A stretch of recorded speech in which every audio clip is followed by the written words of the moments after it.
Western Sydney International Airport is the biggest property game changer Sydney has seen in decades. This is not a political promise. It's happening. It's funded, under construction, and partial operation are scheduled for 2026. So it's happening. And here's the truth. Whenever government commit billions to infrastructure, property markets shift, but not every suburb wins.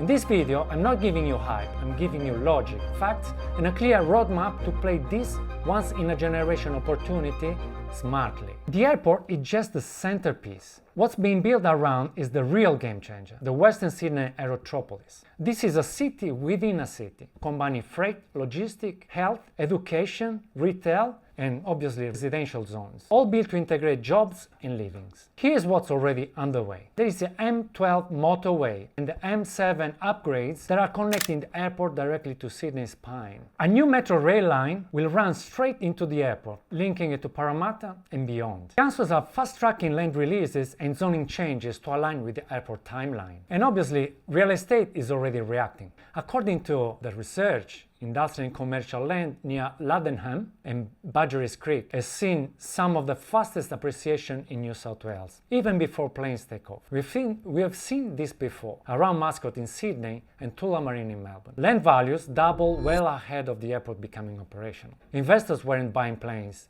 they were buying the future city around it. Real estate is already reacting, obviously. According to the research, industrial and commercial land near Ladenham and Badgerys Creek has seen some of the fastest appreciation in New South Wales. Big infrastructure land. Market move. Post-global financial crisis, Sydney led every other Australian capital in recovery because of infrastructure-led confidence. Perth, with weaker infrastructure investment, actually declined. CoreLogic's long-term data shows Sydney property values have grown at about 7.6% annually over 25 years, outpacing most cities globally. And airports specifically, they don't just move people, they move markets. Look at Brisbane's new runway or Melbourne's Tullamarine expansion. The surrounding property belts surged as job, logistic, and international connectivity grew. The lesson is that airports aren't about noise. They're about jobs, access, and long-term confidence. Let's break Western Sydney into 3 investment belts. Belt A, core employment belt. This is ground zero. Ladenham, Badgerys Creek,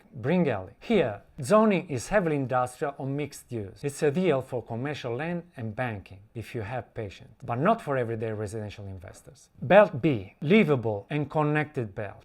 This is the sweet spot. Suburbs like St Mary's, Orchards Hill, and Penrith. These already have rail, schools, and services. And now they're being supercharged with metro connection. For residential investors, this belt balances affordability, connectivity, and lifestyle appeal. Belt C, value chain. Think Mount Druitt, Blacktown LGA, Hoxton Park, Leppington. These are overflow markets, still affordable, high rental demand, and riding the wave of migration. For investors, they've attracted because yields can still crack 5% plus, giving you buffer while values climb. Now, how do you play each belt? The core belt, the first that we spoke about, which is from 0 to 8K's radius, only go here if you understand zoning. Think commercial or industrial holding, long-term land plays, or joint ventures. Residential here is risky. The third belt was a value belt, so it's 18 to 30K's. Target houses on large blocks or older apartments where you can get strong rental yield. Look for properties within 5% plus yields to buffer against holding costs. Now, fine print. Noise pathways. Research shows flight pathways overlays don't consistently damage value.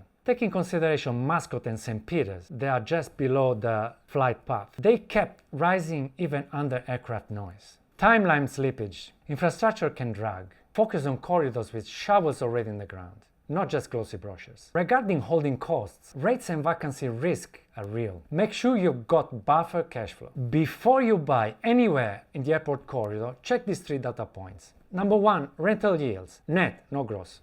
After expenses, can you hit 5% plus? Number 2, jobs.